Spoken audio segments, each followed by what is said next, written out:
Hi guys, Fifa here, and welcome to my 87 rated Hugo Lloris player review. After playing with De Gea, I decided to put this guy up, since stat wise, he does look like a slightly improved version of that card, and with him being French and in the Premier League, he's a goalkeeper that a lot of people might come to use in their squads. Anyway, as you see on screen, this is the team I started him in: Lloris in goal, Tierney, Rudiger, Lindelof and Fredericks in defence, Mount, Torreira and Lo Celso in midfield, with Felipe Anderson, Rodrigo and Pepe in attack. Lloris is 6'2", his left foot has a 1-star skill moves and a 1-star weak foot. In-game stat wise, I tried him with a basic chemistry style which gives him a +5 to all of his stats apart from sprint speed. However, he played massively better for me when I used him with glove, which boosts his diving by 10, his handling by 15 and his positioning by 5. Finally onto his traits, he has the rushes out of goal and comes for crosses. So before I discuss what I did and didn't like about the card, I want to mention the difference in his ability between using him with basic and glove. Although I wasn't playing the best FIFA when I used him for the first few games with basic, Lloris definitely didn't help. It just seemed like shots almost went through him. I think it was just a combination of bad positioning, poor diving and his build type, which allowed shots to slip past him almost every time. I was coming out of games conceding 5+ goals and Lloris was making a maximum of 3 saves a game.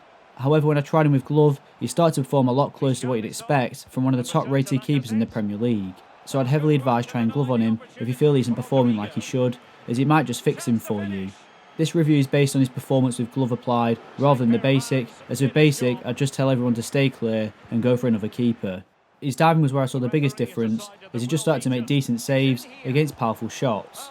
He did well to get a hand to attempts at goal from all different ranges, and it didn't matter what height the ball was at, he always tried to stop it from entering the goal. Despite him being on the slightly smaller side for a goalkeeper at 6'2", he did always have great coverage of the goal and seemed to spring himself into the save to push the ball away. He's capable of making both 1- and 2-handed saves depending on the shot he's trying to save, but what really impressed me about his diving was how he not only used his hands, but also his body to block the ball. Some keepers in this game don't throw themselves in front of the shot, even when that's the best option, which can cost you. However, Lloris never struggled to dive in front of the ball to get a body block on the shot, which was great to see. Reflex wise again, Lloris seemed to improve when I applied the glove chemistry style on him, which is strange considering it receives no stat boost compared to basic. He managed to pull some incredible game-winning reaction saves that only keepers with elite level reflexes will be able to make. That's what you're paying for with a Lloris card, a keeper with a great combination of both reflexes and diving ability. It doesn't matter how close the attacker is to your keeper, you're always in with a chance of being able to save the shot and prevent your team from conceding when using this card. 64 speed puts him up there as one of the fastest goalkeepers in the game currently, with the fastest goalkeepers having 65 speed. Lloris does make full use of this stat, which is partly down to both of his traits, being rushes out of goal and comes for crosses.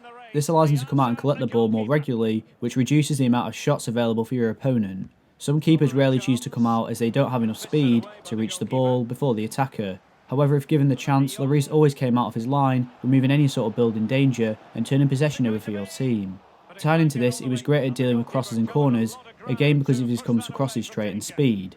In my previous review of De Gea, although he does have decent speed, he really struggled against crosses and corners because he has the cautious with crosses trait, which meant the majority of the time he wouldn't come out to catch the ball or punch it away. The problem with that is headers are actually decent this year, especially from corners, and goalkeepers really seem to struggle against them. However, because Lloris makes full use of his speed and traits, he minimises the amount of headed shots your opponent can take because he was always coming out to clear the ball away.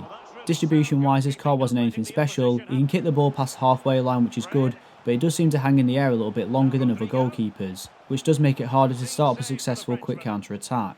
I did try a couple of kicks off the ground in open play, which lacked accuracy but had enough power to get it close to the halfway line, which is good, especially if you find yourself under pressure and need to clear the ball away quickly. One thing to avoid, however, is kicking on his weaker right foot. Considering it's only 1 star, I can see it being a big issue should you ever need to use it. His throwing was just okay. He doesn't have the long throw trait, but he's good enough to get the ball into your midfield or send it to a defender quickly.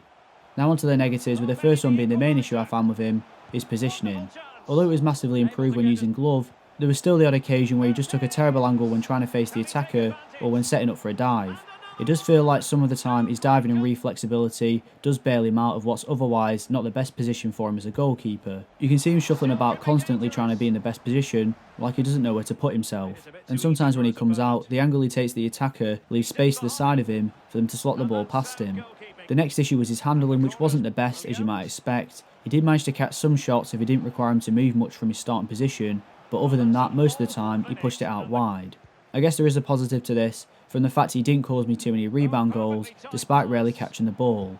However, if you compare this to a keeper with better handling, I bet he causes you more problems in the long run, even from the occasional rebound or a corner. So overall, I'm going to 87 Lloris, a 7.8 out of 10. As I've been going on about all video, he really did turn his ability around for me when I changed him to glove.